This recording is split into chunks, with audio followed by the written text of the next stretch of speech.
I had to write about my attempted suicide in the book because I think that people look at someone successful like me from the outside and they just think that, oh, you had a perfect life your whole time and you probably grew up spoiled and privileged and everything fell into place so easily for you and all of this.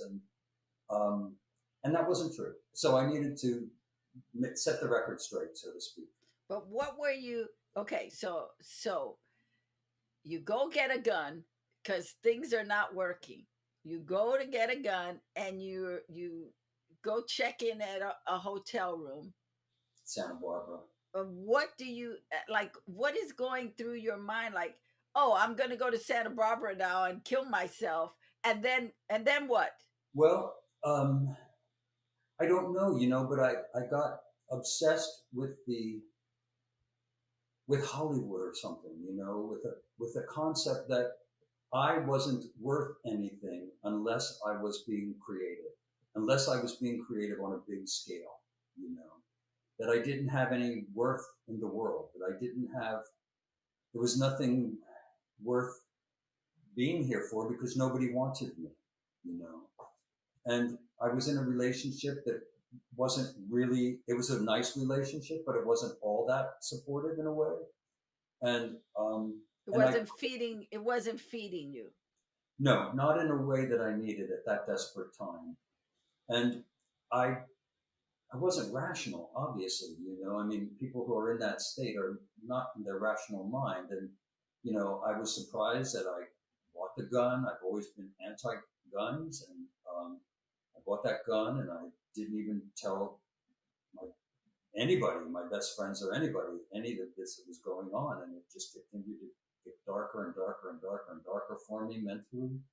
And I did. I drove up to Santa Barbara. I remember the hotel. I remember the room. I can see it in my eye, and I went in there and I just kind of said a little prayer, I think, and then I put the gun in my mouth. And honest to God, I was just ready to do it. And the And I phone rang. love how God intervened in the funniest way. The Just in the phone. funniest way. It was like Monty Python. Monty Python. It was like the phone rang, and I wasn't going to pick it up, and it rang and it rang, and I picked it up, and the lady said, "Do you want some ice in your room?" And I said, "What? What?" She said, "Do you want me to bring some ice to your room?" And I just thought, We this need is. to cut. We need to cool you down. You are too hot. You are too hot. They can feel it. They can feel it at the front desk. Oh, let's get him some ice. Oh my God. I Oh my thought that God. was so delicious.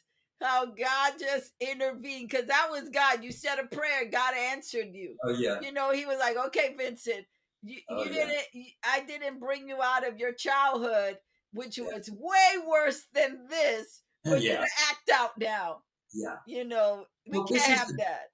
this is the pitfall of the entertainment business, is that you you you get into this beautiful routine if you're fortunate enough to be working, working, working, and working in a way that your work is visible and seen by billions of people. And then all of a sudden something switches somewhere, and it's not has nothing to do with you or what you've done, but I don't know what changed, and I stopped being asked to do anything. And I just fell apart because I lost my own sense of self-worth, and I only saw myself as being valuable when I was being creative on a big scale. And it's a terrible pitfall. And you see it happening with so many celebrities where they turn to drugs, major drugs. I'm not talking about marijuana. I'm talking about major drugs.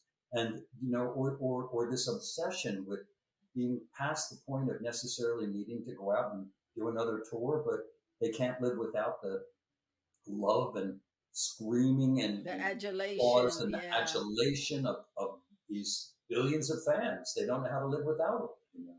Even though they might have beautiful home lives, children, all of that, there's something that takes over and somehow makes them believe that their worth comes as their art, as being an Yeah, those artist. are That's all. demons.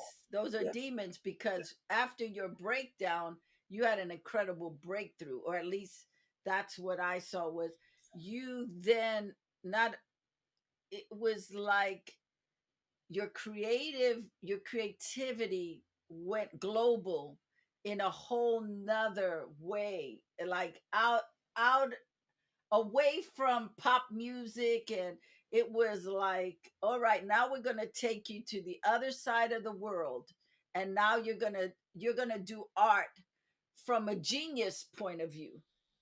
Opera. Yeah, Opera. yeah, which I thought was, and working on Dancer Cabaret. in the Dark and Dancer in the Dark. Cabaret, and Cabaret. it was like so different from the first half of your Yeah, career, to be absolutely. able to just go into um, a whole all new territory. But your courageousness to just dive in, and your willingness to just allow process to be, I thought was amazing. I Oh, mean, and I mean, that is part of your legacy. I'm not trying to, put stuff on you, but as no, I was reading it, to me, that's part of your legacy, to uh just ingest it and let it tell you. It's like what Michael said to you, that's let the right. music tell you. Yeah, And it's almost like you live by that. I do. I do. I absolutely do. I think those are some of the most important words that were ever spoken to me, you know, and what an incredible lesson, rather than imposing, at least for me as an artist. Every different artist work in every way imaginable. But for me, those were the words that really led to the way I create. You know, whether it has something, whether what I'm creating is musical or non-musical, doesn't matter.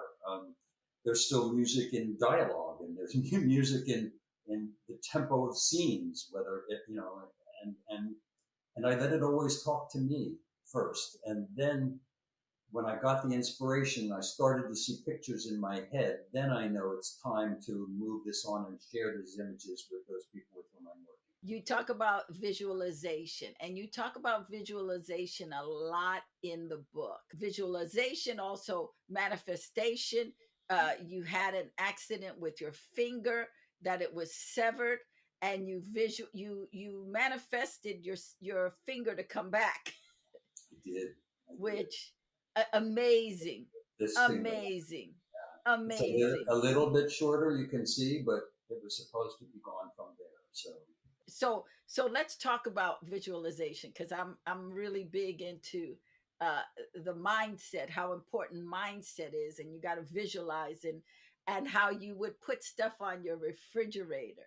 and I still have things on the refrigerator. You know, right now I have a dear friend who, Jacob Jonas, who's a choreographer in Los Angeles, has his own company, and he had cancer last year, and so on my refrigerator for my husband and I to walk by every day. Renee, Renee. Renee, we love you, Renee. It says Jacob is cancer free. And I put that on the refrigerator, and every time we go by, we look at it. And I believe that that goes into your mind and it floats out into the ether world or whatever. And you're putting that positive energy out there.